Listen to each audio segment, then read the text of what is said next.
신바람 사연 아파트. 오늘의 사연 시작하겠습니다. 안녕하세요. 저는 사랑하는 남편과 서로 의지하며 알콩달콩 살고 있는 30대 초반의 여성입니다. 깨물어서 안 아픈 손가락 없다지만 덜 아픈 손가락은 있다더니 그 말이 정말인가 봅니다. 제 남편은 안 아픈 손가락이었나 봐요. 얼마 전 시부모님으로부터 충격적인 소리를 들었습니다. 남편은 두 번 다시는 시부모님을 보지 않겠답니다. 제 직업은 홈쇼핑 쇼호스트입니다. 어느 채널인지 무슨 방송을 주로 하는지는 말씀드리지 않을게요. 그러면 금방 알아보실 것 같아서요. 제 직업이 연예인은 아닌데 생각보다 은근히 알아보시는 분들이 계시더라고요. 이름 석자는 모르셔도 어디서 본 것 같은데 누구더라? 이런 식으로요. 그럴 때면 감사하기는 한데 한편으로는 행동 하나하나에 조심스러워지기도 합니다. 덕분에 이 일을 시작하고 얼마 지나지 않아서부터는 인간관계에 있어서 꽤나 조심하는 편이에요. 괜한 구설수에 오를까 봐서요. 심지어는 주변에서 소개팅 자리를 주선해준다는 사람들도 있었는데 전부 다 거절할 정도였네요. 그러다 남편과 사랑에 빠졌습니다. 당시 남편은 저와 같은 직군에서 일하고 있었어요. 그렇다 보니 제가 처한 상황이나 제가 받는 스트레스를 잘 이해해 주더라고요. 저 역시 남편의 고충을 누구보다 잘 헤아려 줄 수 있었고요. 그렇게 서로가 서로를 보듬어 주면서 바쁜 와중에도 틈틈이 사랑을 키워나갔습니다. 그리고 1년간의 연애 끝에 양쪽 집안의 식구들과 친구들, 그리고 동료들로부터 많은 축하를 받으며 부부의 인연을 맺었네요. 사실 제 주변에는 외적으로 예쁘고 멋지고 잘난 사람들이 꽤나 많습니다.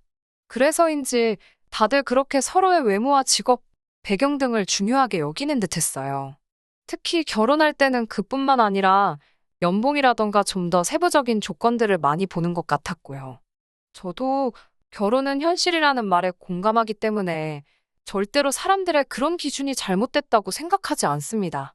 다만 제 주변 사람들을 보면 너무 그런 조건들에만 치중하여 결혼한 사람들은 얼마 지나지 않아서 이혼을 하거나 각방을 쓰는 식으로 사이가 틀어지고 멀어지더군요.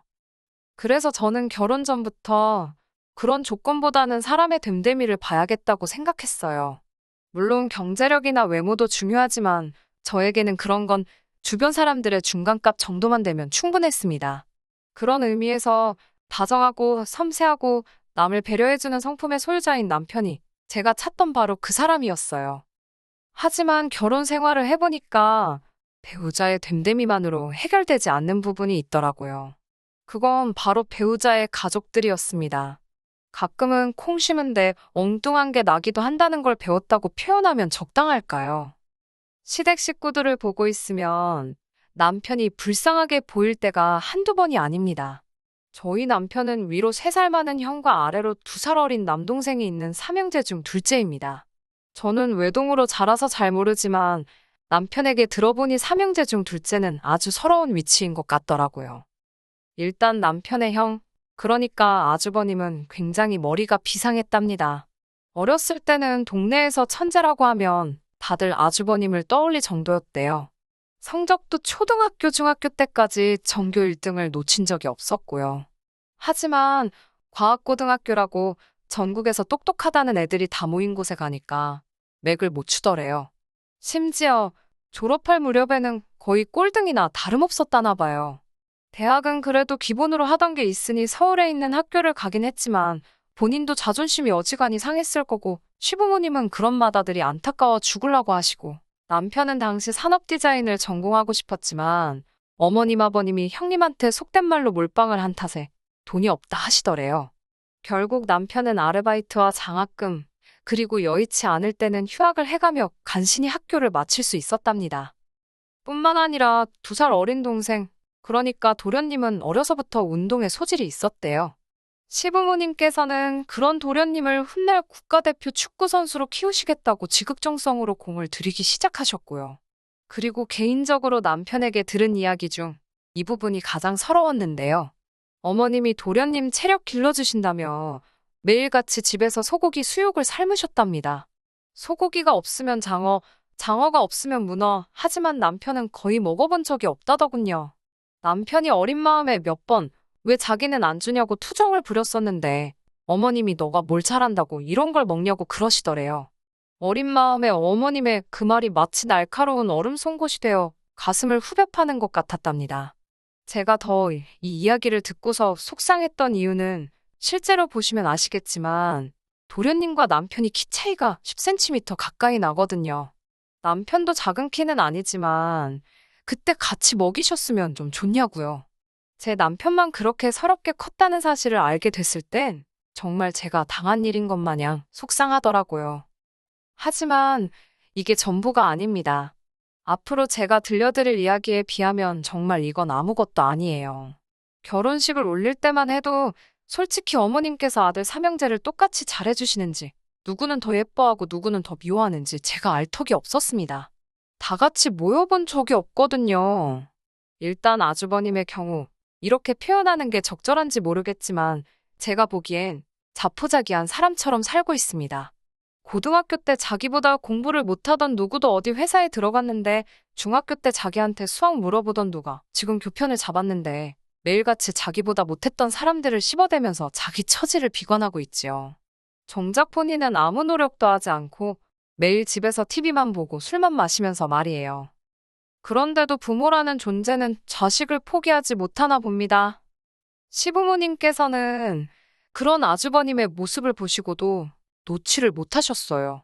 제가 남편과 결혼할 때부터 최근까지도 어머님께서는 일주일마다 반찬을 만들어서 아주버님 집에 가져다 주시고 간 김에 청소에 빨래까지 하고 오셨습니다. 심지어 결혼 초 저에게 네 아주버님도 너같이 예쁘고 좋은 여자 만나서 애 낳고 살면 정신 좀 차리지 않겠냐며 저 같은 여자 좀 데리고 오라고 졸라대셨는데 거절하느라 정말 진땀을 뺐습니다. 도련님의 경우도 잘 풀리지가 않았더군요. 처음엔 어머님의 극진한 정성 덕분인지 고등학생 축구 선수들 중 유망주로 손꼽히기도 했었답니다. 하지만 성공을 하기도 전에 주변에서 너무 띄워준 탓인지 남편 표현에 의하면 한마디로 허파에 바람이 가득 찼었답니다. 운동을 소홀히 하기 시작했고 그 시간에 친구들과 어울려 놀기 바빴다고 해요. 여학생들한테 인기도 많았기에 그 세상에 취해 있었고요. 그런 도련님이 안타까워 남편이 몇 번이고 타일러 보려고 했지만 잘 안 됐답니다. 결국 이후에 도련님은 입단도 못했고 대학도 못 갔습니다. 부산까지 입게 되면서 지금은 이 일도 했다가 저 일도 했다가 한마디로 하루 벌어 하루 먹고 사는 모양이더라고요. 그러다 한 번씩 시부모님이나 저희 남편한테 전화해서 용돈 달라 그러고 제가 어머님이라면 말이에요. 물론 잘 안 풀린 두 아들도 안타깝겠지만 그 와중에 혼자라도 잘 커준 둘째 아들, 그러니까 제 남편이 너무너무 기특할 것 같거든요. 그런데 어머님은 그렇게 생각을 안 하시는 눈치였습니다. 오히려 언젠가 한 번은 저희 부부를 불러다 놓으시곤 형도 동생도 하루하루 힘들게 사는데 너희 둘만 좋아 죽는다고 티내지 말라 하셨어요.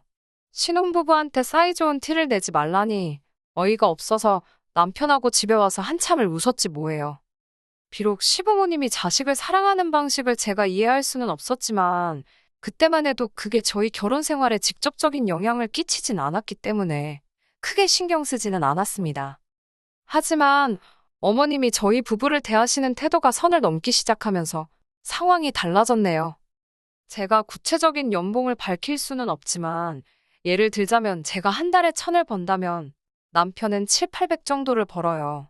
이건 연애할 때부터 지금까지 계속 비슷한 상황입니다. 이 부분은 결혼할 때부터 알고 있었기 때문에 저에게 큰 문제가 되지 않았습니다. 집은 제가 모은 돈과 남편이 모아둔 돈, 그리고 대출을 받아 해결했어요. 상견례 전 남편이 먼저 시부모님께 도움을 받을 수 없을 것 같다고 했습니다. 친정부모님은 그것과 상관없이 저희가 원한다면 도와주신다 하셨지만 시댁에서도 안 해주시는데 굳이 친정에서 받고 싶지 않았어요. 게다가 저희 둘 다 집에서 보내는 시간이 많을 것 같지 않았기 때문에 방 하나짜리 오피스텔에서 시작해도 괜찮겠다 싶었고요. 비록 양쪽 집으로부터 아무 지원도 받지 않았지만 그래도 식을 올린 이후로 매달 50만 원씩 용돈으로 보내드렸습니다. 많은 금액도 아니고 저희에게 부담되는 금액도 아니었어요. 당연히 생색을 낼 생각도 없었습니다. 하지만 보내드린 지 딱 1년이 지났을 때였어요. 어머님께서 물가도 올랐는데 용돈은 안 올려주시냐 하시더군요. 물가 10%씩 오르고 그런 것도 아닌데 용돈을 얼마나 올려달라는 말씀인가 싶더라고요. 애들 장난도 아니고 1, 2만 원 올려달라고 하신 소리는 아니셨을 테니까요.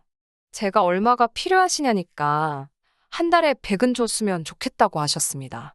아이도 없고 둘이 맞벌이니 양쪽에 100씩 드린다고 해서 뭐 당장 어떻게 될 일은 없었지만 어머님이 너무 당당하게 요구하시니까 그것도 썩 기분이 좋지는 않더군요. 제가 100은 무리고 70으로 올려드리겠다고 했습니다. 어머님은 쓰는 김에 더 쓰지 그런다며 70을 누구 코에 붙이냐입니다. 그러면서 절 보더니 맨날 손톱하고 머리하고 그럴 돈은 있고 시애미한테 줄 수 있는 돈은 없냐고 빈정거리시더군요. 손톱하고 머리하고 저도 모르게 이걸 해야 제가 돈을 벌어 어머님을 드릴 수 있다고 말대꾸를 해버렸습니다. 평소에는 그래도 좋은 게 좋은 거라고 따박따박 말대꾸하는 성격은 아닌데 어머님이 먼저 싫은 소리를 자꾸 하시니까 저도 모르게 말이 세게 나가더군요. 그러자 어머님께서 당신 아들이 번 돈에서 100으로 달랍니다. 아드님이 얼마를 번다고 생각하시고 그런 소리를 하시는 건지 어이가 없더라고요. 저는 욕심부리지 마시고 70만 받으시라고 더는 무리라고 어머님께 단호하게 말씀드렸어요.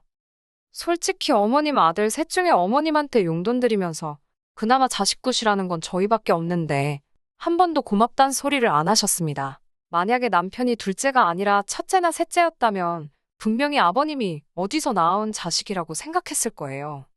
이후로 또다시 두어 달쯤 지났을 때였습니다. 어머님 생신이 다가오고 있었기 때문에 어떻게 하시고 싶은지 여쭐 겸 연락을 드렸지요. 어머님께서는 딱히 밖에선 드시고 싶으신 게 없으시다며 집에서 간단하게 먹자고 하시더라고요. 그러더니 저에게 솜씨 발휘 좀 해야지 그러시는 거예요. 제가 전날 밤뿐만 아니라 오전에도 촬영이 잡혀 있어서 음식 준비는 어려울 것 같다고 몇 번을 말씀드렸지만 며느리한테 미역국도 못 얻어먹는 시애미가 세상 천지에 어디 있냐며 억지를 쓰시더라고요. 정말 너무 피곤하고 짜증났지만 며느리의 숙명이다 생각했습니다. 밤늦게 집에 돌아와 새벽 2시에 미역국만 끓여놓고 기절하듯 잠이 들었어요. 이튿날 미역국은 남편이 챙기기로 했고 저는 방송이 끝나는 대로 시댁으로 가기로 했지요. 원래는 백화점에서 음식을 좀 사가려고 했는데 그나마도 시간이 여의치 않아서 급한 대로 홈쇼핑에서 팔던 음식들 중 평이 괜찮았던 것들로 몇 개 챙겨서 시댁으로 향했습니다. 시댁에 도착해 시간을 보니 그래도 늦지는 않았더군요. 배를 누르니 제 남편이 나와서 문을 열어주는데 남편이 앞치마를 입고 있었습니다. 사실 어머님 생신이니까 당연히 아들인 남편이 앞치마 입을 수 있고 음식도 하는 게 맞지요. 그런데 가만히 상황을 보니까 제 남편만 부엌에서 밥을 하고 있고 다른 가족들은 다 같이 거실에 모여 하하호 TV를 보고 있었습니다. 그 광경을 보고 있자니 속에서 부하가 치밀더라고요. 착해 빠진 건지 남편이 한다는 말이 혹시나 해서 밥통을 열어보니 밥도 하나도 없길래 자기가 밥은 일단 했답니다. 미역국도 잘 챙겨왔더라고요.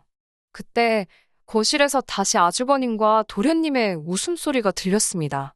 도저히 분을 참지 못한 제가 거실로 나가 한마디 했어요. 여기 어머님 아들은 저희 남편뿐이냐고요. 그러자 두 형제가 한다는 소리가 자기들은 해본 적이 없답니다. 제가 둘 다 나가 산 지가 몇 년인데 밥 한 번 안 해본 게 자랑이냐고 쏴붙여 버렸어요.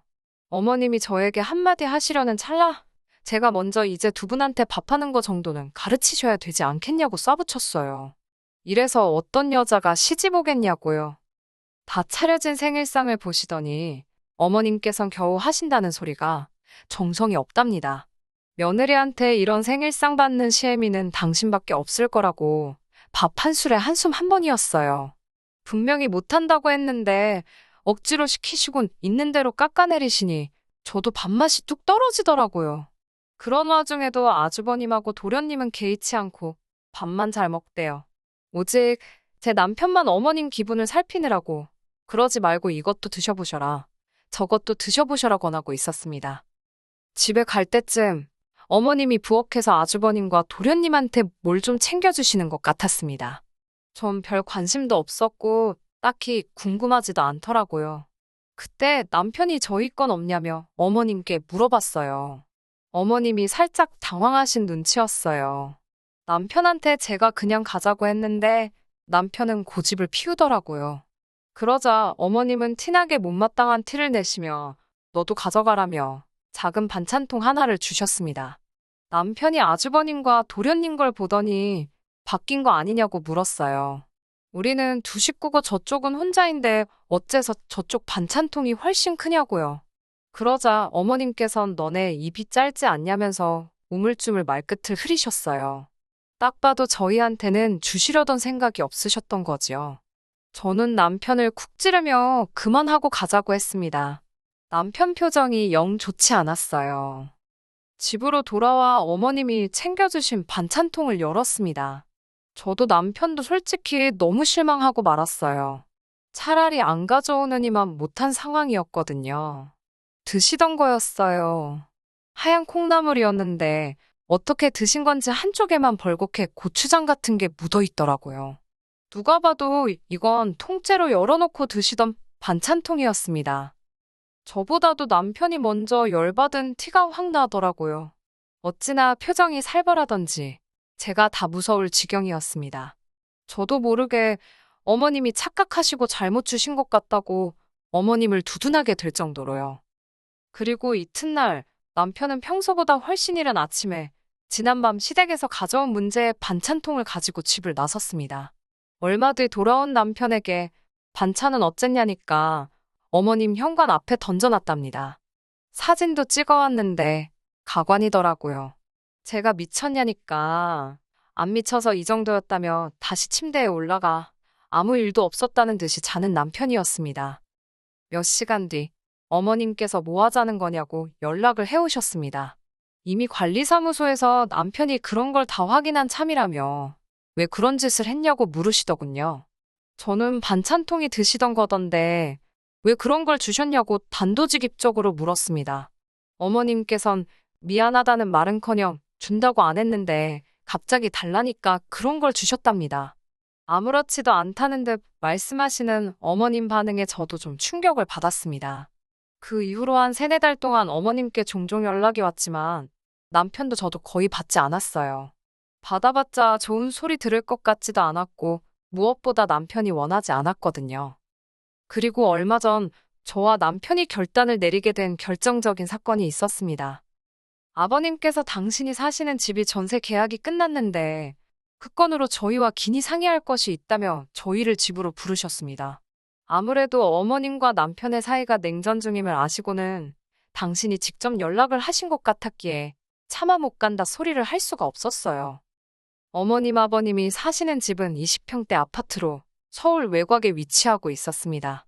그렇다고 시부모님이 아예 돈이 없으신 분들은 아니고 제가 알기로는 지방 어디에 땅을 제법 가지고 있다 들었습니다.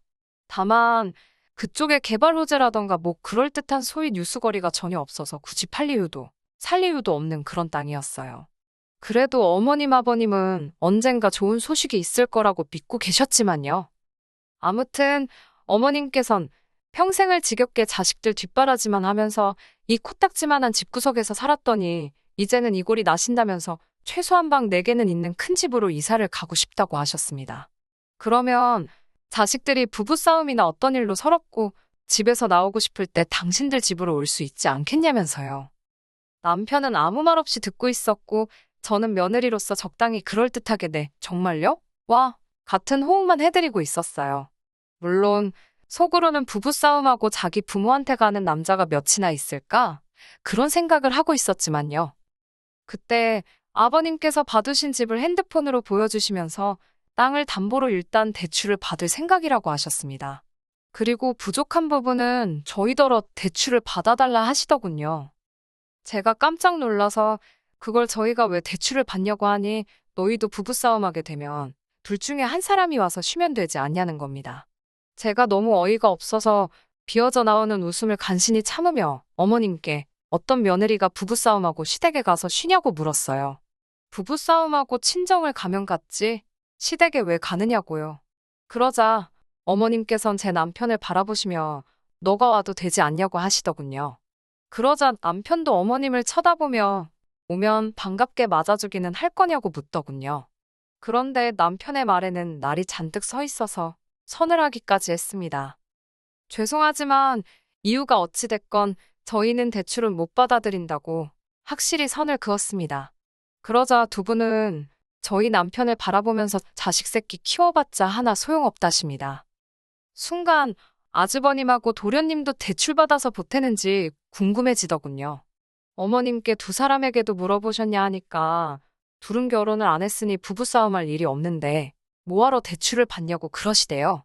당신들이 큰 집으로 이사를 가는 이유 중 하나는 너희들이 쉴 곳이 없을 때 쉬러 오라는 뜻인데 혼자 사는 애들이 집에서 쉬지 뭐하러 여길 오냐면서요.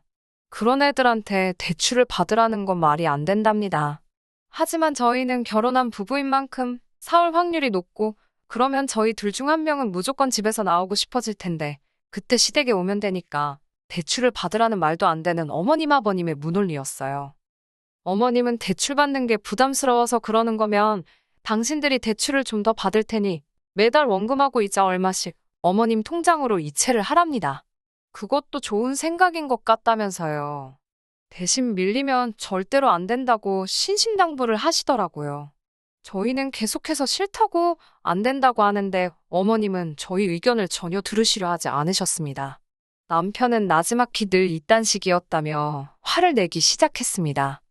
공부 잘하는 형한테 치이고 운동 잘하는 동생한테 치여도 어머니한테 한 번 대든 적 없는 나한테 왜 그러시는 거냐며 내 나이가 30이 넘었는데도 어린 시절 느꼈던 비참한 마음을 또 느끼게 만드냐며 남편은 짐승처럼 울부짖고 있었습니다. 도대체 이럴 거면 자기를 왜 낳았냐면서 부모가 자식을 품어줘야지 왜 자식이 부모를 이해하고 품어야 하냐면서 소리를 지르더군요. 남편의 그런 모습을 처음 보셨는지 어머님 아버님께선 잠시 말문이 막히신 듯 했습니다. 만약 그때 어머님이든 아버님이든 둘 중 한 분이라도 남편에게 진심으로 미안했다고 사과 한마디만 해주셨다면 상황이 이렇게까지 악화되진 않았을 겁니다. 하지만 어머님께서는 너가 어려서부터 뭘 잘한 게 있어야 너한테도 투자할 맛이 나지 않았겠냐며 당신이 개같이 돈 벌어서 허튼 데 썼어야겠냐고 오히려 남편에게 화를 내시더군요. 그나마 너는 지금 직업도 있고 장가도 갖고 다 가졌지만 네 형이나 동생은 지금 저 모양 저 꼴로 사는데 불쌍하지도 않냐면서 남편더러 넌 왜 너밖에 모르냐고 못돼 처먹은 자식이랍니다. 그러자 남편이 어차피 자기는 이러나 저러나 욕먹는 것 같다면서 기왕 이렇게 된 것 속에 있던 말이나 다 하고 가겠다더니 이제 10원짜리 한 장 못 드린다고 그러더군요. 그러자 어머님 아버님도 그까지 푼 돈 필요 없다며 땅 팔아 쓰시겠답니다. 남편은 땅으로 국을 끓여 드시던 떡을 해잡수시던 마음대로 하시라며 자기도 이제 어디 가서 누가 묻거든 부모 다 죽었다 할 거랍니다. 어머님 아버님도 자식 하나 죽은 셈치라대요. 남편 입에서 그토록 모진 소리가 나올 줄은 상상도 못했습니다. 남편은 덧붙이기를 행여나 제 와이프한테 연락해서 허튼 소리 하시거나 귀찮게 하지 마시라고. 그러면 그땐 형이나 동생한테도 제가 어떻게 나갈지 모르겠다며 살벌하게 경고를 날리더군요. 그제서야 아버님은 아들 자식이 머리통이 커지더니 부모한테 못하는 소리가 없다며 화를 내시면서도 어머님께 빨리 애한테 미안하다 소리 안 하고 뭐하냐며 소리를 지르셨어요. 하지만 어머님은 여전히 고개를 빳빳이 드시고는 당신은 최선을 다해서 자식을 키웠을 뿐이랍니다. 가능성이 없어서 투자를 안 했을 뿐이라며 저희더러 집값 안 오를 것 같은데 그 집 사는 멍청이도 있냐고 그러시더군요. 정말이지 제 어머님이지만 어떻게 자식을 집에다 비교할 생각을 하실 수 있는 건지.